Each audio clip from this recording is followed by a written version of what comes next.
It's eerie, isn't it? It is. The long-anticipated latest Harry Potter movie is due to hit the big screen next week. It's the world premiere in London tonight. Featuring, amongst others, Lucius Malfoy, the supercilious Death Eater.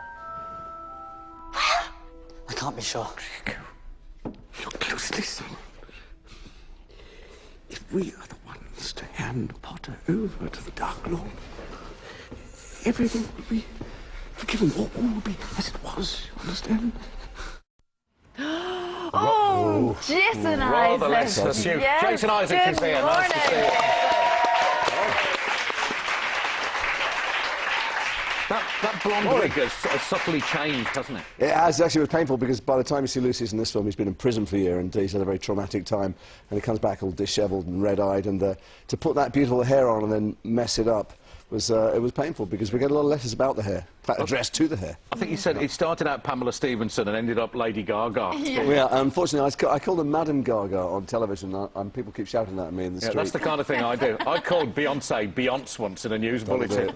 I've not been forgiven for. Yeah, exactly. You can understand. I think I remember reading at one point, Jason, how you'd said, you know, you go to these movie premieres, you're such a big star, and yet you can still hop on a train and no one kind of recognises you. You can understand why now. It's so weird. You know, I'll get out of the car tonight and people will be screaming. Last time, actually, number 6, I got out of the car and there's 10,000 people, Leicester Square's pound. They go, Jason! And I was going, I'm not in it! Just save yourself, Daniel's over there.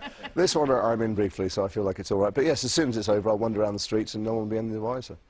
But why is that? Because some of the others couldn't do that. I'm rubbish, I think. No, it's not. I don't know what it is. Well, that plainly isn't true, is it? I don't look like him. That's the thing. I've got this long blonde wig, and if I wander around with an elf by my side, I suspect, and a wand in my hand, I might get some attention, but otherwise it's fine. Well, we've seen your kids grow up on screen, haven't we? You got Tom Felton who plays your son in it. He was waist high when I started, little angelic blonde boy, and now he towers over me. Yeah. It's strange when you look at all of the cast actually now, and the difference in that time. They're just the proper grown-ups now. It's quite difficult to see them as the young characters although that lots started out as. we've been doing this hold up in a hotel, giving 12 million interviews to telestations from all over the world, and they keep saying, is it strange for the children to grow up? And I keep saying how much stranger it would be if they hadn't grown up in the last 10 years. That would be magic. It's all stunted. But yeah, what's fantastic, I think, is unlike most child actors, they didn't suddenly get famous in one film and then they're out there in the world buying Ferraris at 12 and in rehab by 14. They've done all their growing up behind closed doors at Leavesden, and they're now emerging like, from a chrysalis, and they're all really, it's embarrassingly cheesy to say, but fine young people and really talented actors. Yeah. Do you have the same level of anonymity in the States, given that you're in Brotherhood there, which was a big deal? I don't in the big cities. Brotherhood was very popular in Los Angeles and New York and nowhere else. But so when around Los Angeles, when it was first on, these gang members would cross the road and I'd think, that's it, I'm dead, game over. And people who were clearly touting all kinds of weaponry would come up and high-five me because I played this psychotic, brain-damaged gangster figure, and he's very popular amongst people who go to prison a lot. But you're going to be a detective, I believe, again. Is it next year in Case Histories? I am new shooting. series.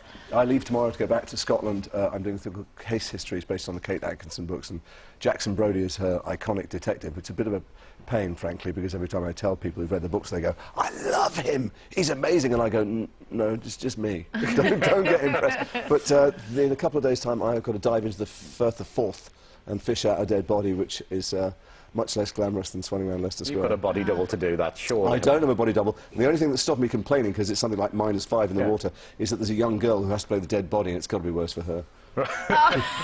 Right, you lose your wand at one stage in Harry Potter, I do. I'm emasculated. So we've got you an extremely inexpensive plastic wand. No, it's beautiful. It is still magical. A wand is a wand. Don't sniff it. There's a horrible moment. Ralph Fiennes takes my wand and snaps it at the table, and it is very much being castrated in front of my fellow Death Eaters.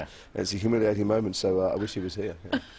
OK. Are you going to go tonight, obviously, Can't take my hand off my wand. That's fine, you just hold on to your wand. That's fine. I'm going to take it tonight. Yeah, I was just going to say, take that tonight. I want to see that tomorrow, OK? One of those pictures. OK, well, I hope Jason with a Daybreak well. Well, I just want to say this about the film. If you've seen the other Harry Potter films, it's nothing like it. It's a completely brilliant thing in and of itself. It's extremely scary and disturbing, so don't go thinking you're going to watch one of the other films. It's a whole new chapter.